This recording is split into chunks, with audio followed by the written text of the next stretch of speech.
Masechet Baba Kama, traité Baba Kama, Daf Tetzain, feuille numéro 16. Nous sommes à la feuille 15, à la dernière ligne. Rabbi Elazar, Mishmé de Rav Amar.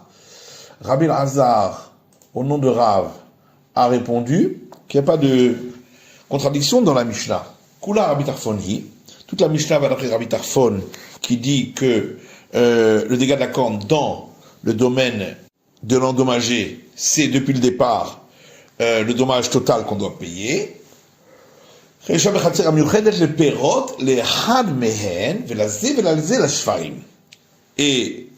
au début de la Mishnah, on parlait d'une cour qui n'était disposée que pour l'un d'entre eux, pour y déposer les fruits, mais pour les deux, pour y mettre leur taureau. C'est pourquoi, concernant la dent, c'est considéré comme la cour de l'endommagé, puisqu'il n'y a que lui qui pouvait mettre les fruits. Par contre, pour les dégâts de la corne, c'est considéré comme domaine public, c'est pourquoi on ne paye que la moitié pour les premières fois. Rav Kahana a dit, j'ai rapporté ce sujet devant Rav Zévid de Néardéa. Il m'a dit, est-ce que tu peux vraiment expliquer cette Mishnah qu'elle va entièrement d'après Rabbi Tarfon? Voilà que la Mishnah dit que pour la dent, on paye dès le départ le dégât entier lorsque l'animal a mangé ce qui lui était normal à manger. Donc, Raouila im, chez Raouila, l'eau, seulement si c'était une alimentation normale pour lui, mais si ce n'était pas une alimentation pour lui, normale, alors il n'est pas responsable de payer l'ensemble du dommage pour les premières fois. Or, d'après Rabbi Tarfon, voilà que lui pense que le dégât de la corne, qui est un dégât qui n'est pas courant, lorsqu'il se fait dans le domaine de l'endommagé, on paye l'ensemble du dégât. Donc ici aussi, et là, les Olam Rabbanani. Et donc il faut dire que toute la Mishnah va d'après les sages. En réalité, il manque un morceau dans la Mishnah. Voilà comment il faut dire la Mishnah. Il y a 5 cas d'animaux qui au départ ne sont pas considérés comme avertis. Et s'ils ont été avertis, alors dans ces 5 cas-là, ils sont considérés comme avertis et on doit donc payer l'ensemble du dégât. Et pour la dent et le pied, on doit payer depuis le départ comme si c'était averti.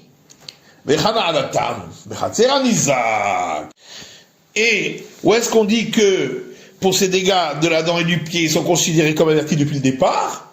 C'est uniquement dans le domaine de l'endommagé. Donc on ne parle pas du dommage de la corne ici, on parle du dommage de la dent et du pied.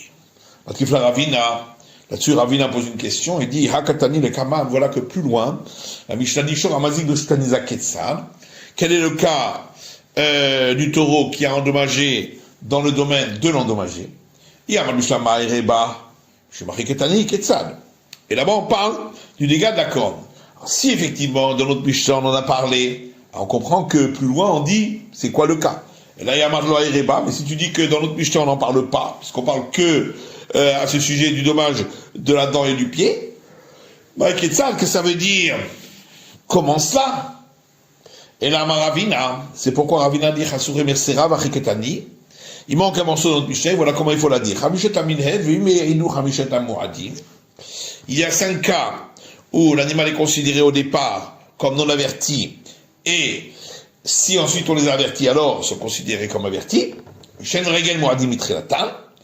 Et la dent et le pied, pour leur dommage, on est considéré comme averti depuis le départ. Et c'est cela qu'on appelle le taureau averti.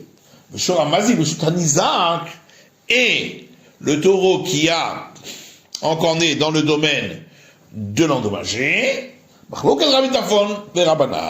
là-dessus, il y a une discussion entre Rabbi Tarfon et les sages. Et nous, il y a d'autres cas où l'animal est depuis le départ considéré comme averti, c'est Hazéev pour le loup, Véhari, le lion, Véhadov et l'ours, Véhabardelas, et la panthère, Véhanémer, et le tigre, Véhanachash et le serpent. Tanyana Miyachi, et il y a une braïta qui dit aussi ainsi. Chamishat Aminhem, il y a 5 cas où l'animal n'est pas considéré comme averti au départ. Vimouadou Chamishat Mouradin, et si ensuite il a été averti, alors il est considéré comme averti. Shen Regel Mouradin Mitrilatan, et la dent et le pied sont considérés comme avertis depuis le départ, pour leurs dégâts. C'est ça qu'on appelle le taureau averti. Et pour le taureau qui a encore né dans le domaine de l'endommagé, il y a là-dessus une discussion entre Rabbi Tarfon et les sages. Et il y a encore d'autres cas où l'animal est considéré depuis le départ comme averti. C'est quoi? Hazéev, le loup, Véhari et le lion, Véhadov et l'ours, Véhanémer et le tigre, Véhabardelas et la panthère, Véhanachash et le serpent. Ika de Ramoula Mirma. Il y en a qui disent cela sous forme de question. On a vu dans la Mishnah qu'il y a 5 cas d'animal qui au départ est considéré comme non averti, et 5 où on est considéré comme averti. Tous les cas, est-ce qu'il n'y a pas d'autres cas? Vaïka, voilà qu'il y a ce que la Mishnah dit à la fin, Azéev, Ahari, Vadov, Vanémer, Vavardelas, Vanachash, le loup et le lion et l'ours et le tigre et la panthère et le serpent. Meshani, on répond à Maravina Chasur Mirsera. Ravina dit en vérité, il manque un morceau dans la Mishnah. Vachikatani, voilà comment il faut la dire. Hamishataminnen, il y a 5 cas où, au départ, l'animal est considéré comme non averti. Et si on l'a averti, alors il est considéré comme averti. Et la dent et le pied sont considérés comme avertis depuis le départ, pour leurs dégâts. C'est ce qu'on appelle le taureau averti. Et pour le taureau qui a fait un dégât encore né dans le domaine de l'endommagé, il y a une discussion entre Rabbi Tarfon et les sages. Et il y a d'autres cas d'animaux qui sont considérés comme avertis depuis le départ. Azahev, le loup, Vahari, et le lion, Vadov, et l'ours, Vanémer, et le tigre, Vabardelas, et la panthère, Vanachash, et le serpent. Vélo l'irbots, on a vu dans la Mishnah que l'animal n'est pas considéré comme averti depuis le départ lorsque il a écrasé quelque chose en se couchant dessus. Amar Rabbi Elazar dit l'Ochanou est là parim gedolim. Ça on a dit uniquement quand il s'agit de grandes jarres. Amal parim ketani, mais si c'est des petites jarres, ochéou, ils ont l'habitude de se coucher dessus. Les mamessa y aller. Est-ce qu'on va dire que l'enseignement suivant est un appui pour lui, puisque il est dit à Bema Moridet la Lerkedarka, l'animal est considéré comme averti lorsqu'il marche normalement, ou le chaber est de casser, ou le ma'er est d'écraser, et Adam, et Behema, et Kelim, l'homme, l'animal, et les ustensiles. Donc on voit que c'est quelque chose de normal. Et l'Agma répond, Imam, il a tzad. Peut-être que là on ne parle pas hein, quand l'animal s'est couché dessus, mais quand il l'a écrasé en passant à côté. Ika d'Amré, il y a une autre version qui dit Amar Abelazar dit l'otema pachim gedolim ou de la voché. Ne dis pas que c'est uniquement dans les grandes jarres qu'on dit que c'est pas son habitude. Aval pachim getanim ochéou, mais que s'il s'agit de petites jarres, c'est son habitude. Et la filou pachim getanim nami la vochéou. Mais même s'il s'agit de petites jarres, ce n'est pas son habitude. Métivé, on objecte à partir de l'enseignement suivant, le ma'ech et adam et abema et kelim. L'animal est considéré comme averti dès le départ pour écraser un homme, un animal et des ustensiles. Donc on voit que c'est habituel. Rabbi Elazar dit même il a tzad. Rabbi Elazar dit peut-être qu'ici on parle quand il les a écrasés en passant à côté. Ika de Ramila Mirma. D'autres apportent cet enseignement sous forme de question. Entre deux enseignements, on voit dans la Mishnah que l'animal n'est pas considéré comme averti dès le départ pour se coucher sur quelque chose. Pourtant, il y a une braïta qui dit qu'il est considéré comme averti dès le départ pour écraser un homme et un animal ou des ustensiles. Rabbi Lazar dit l'okashia, c'est pas une question. Kalbe pachim gedolim, kalbe pachim ketani. Quand on a dit que c'est pas son habitude, c'est lorsqu'il s'agit de grandes jarres. Et quand on a dit que c'est son habitude, c'est quand il s'agit de petites jarres. Azev arrive et roulé. On a vu dans le Mishnah que le loup et le lion, etc., sont considérés comme avertis depuis le départ. Maïk bardelas. Que veut dire le mot bardelas, qui est un animal dont on parle ici, qui fait partie de ces animaux sauvages? Rav Yehuda dit nafraza. C'est celui qu'on appelle en araméen nafraza. Maï nafraza. Et qu'est-ce que c'est nafraza? Rav Yosef appa. Rav Yosef dit c'est celui qu'on appelle appa. Métivé, on apporte une objection à partir d'un enseignement de Braïta qui dit Rabbi Meir Omer afat tzavua. Rabbi Meir dit également celui qu'on appelle le tzavua. Rabbi Lazar Omer afat nachash. Rabbi Lazar dit également le serpent. Vama Rabbi Yosef tzavua zu appa. Et Rabbi Yosef dit que le tzavua, c'est celui qu'on appelle appa.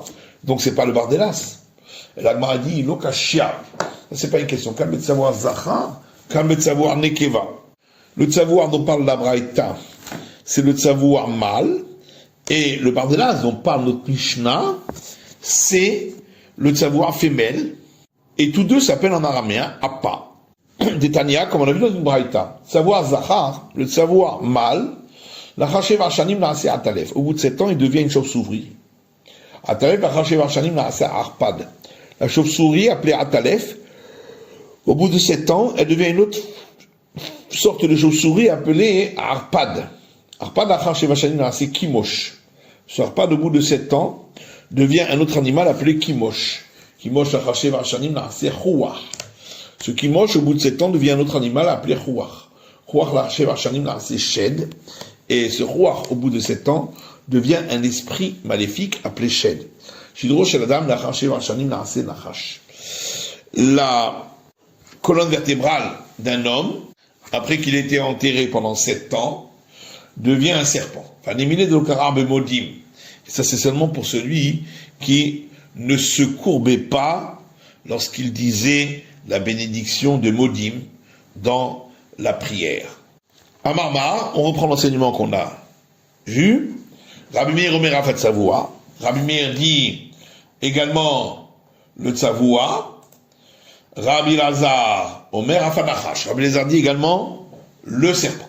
Ve'anantan Rabbi Lazar Omer bizman shen ben tarbut enan mo'adi va'nachash mo'ad le'olam. Pourtant, dans la Mishnah, on a vu autrement.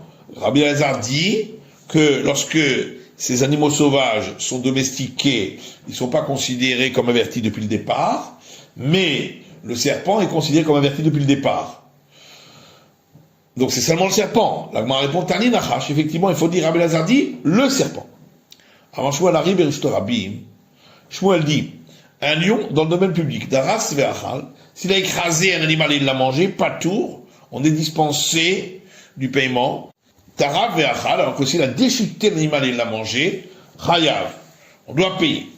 Daraz ve'achal patour, alors on explique, s'il a écrasé et il a mangé, on est dispensé du paiement. Kevan de ochel et midras, puisque c'est son habitude d'écraser pour manger, avec les kemo she'achla perot, virakot, c'est comme l'animal domestique qui mange des fruits et des légumes, d'avec les shen meshut arabim, c'est considéré alors comme le dégât de la dent dans le domaine public, ou pas tout, et on est dispensé.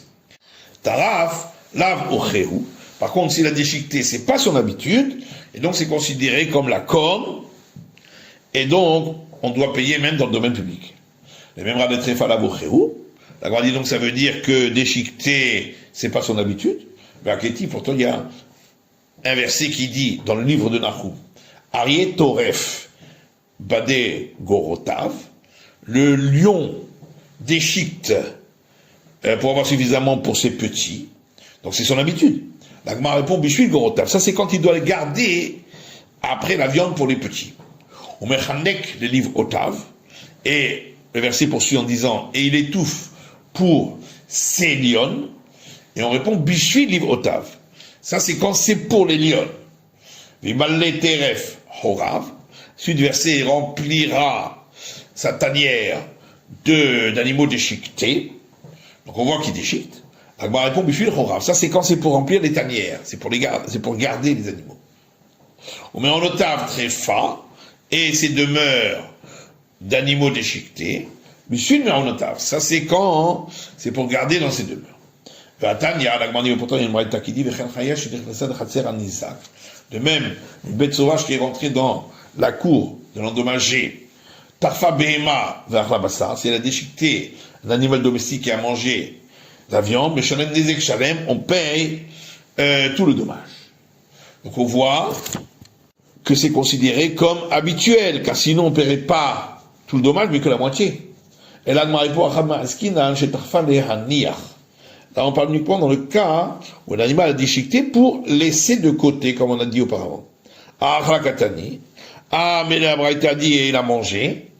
Et l'Agma répond, on parle d'un cas où après il a changé d'avis, il a mangé. Mais au départ, il voulait laisser de côté, c'est pour ça qu'il a uniquement déchiqueté. Mais comment on peut savoir s'il a changé d'avis? De plus, alors, pourquoi Shmuel dit que c'est pas habituel? Peut-être que, on parle aussi de ce cas-là, qu'il avait déchiqueté pour laisser de côté, ensuite il a changé d'avis, et il a mangé. Amar Rav Nachman bar Yitzhak répond, Litzdadin ketane. La phrase doit être coupée en deux, et on parle de deux cas différents. Chez Tarfa le Haniyach, soit de l'animal qui a déchiqueté pour laisser de côté, ou d'un Savachla, soit qu'il a écrasé et il a mangé de suite. Shalem et Nezek Shalem, dans les deux cas, on paye tout le dégât, mais c'est considéré comme habituel. Ravina a marqué qu'Amar Shmuel Bari Tarbout, Paniba de Rabbi Lazar. Ravina lui dit que quand Shmuel a dit que c'est pas l'habitude de déchiqueter, c'est seulement pour un lion domestiqué. Et ça va d'après l'avis de Rabbi Lazar, d'Amar Lavoché, qui dit que dans ce cas-là, c'est pas son habitude de manger ainsi. La commande dit Ari a fait l'oudarsana. Mais il est chayev. Oui, mais alors à ce moment-là, même si il avait écrasé aussi, on devrait dire que il doit payer dans le domaine public parce que c'est aussi pas son habitude, puisque c'est un lion domestiqué. Et là, des Ravina là-bas, le chouin, le tmar. Seulement, il faut dire que Ravina n'est pas venu donner son enseignement concernant l'enseignement du Shmuel. Et la matnita, mais concernant la braïta, en disant Kitani matnita, lorsque la braïta dit qu'il paye l'ensemble du dégât, Be'aret Tarbout, on parle même d'un lion domestiqué, Valiba de Rabbi Lazar, d'un Malabouché, d'après Rabbi Lazar qui dit que c'est pas son habitude, et même de cela par la braïta. Mais alors à ce moment-là, il devrait payer que la moitié du dommage. La Gemara répond d'Ayahed, c'est qu'il a déjà été averti 3 fois.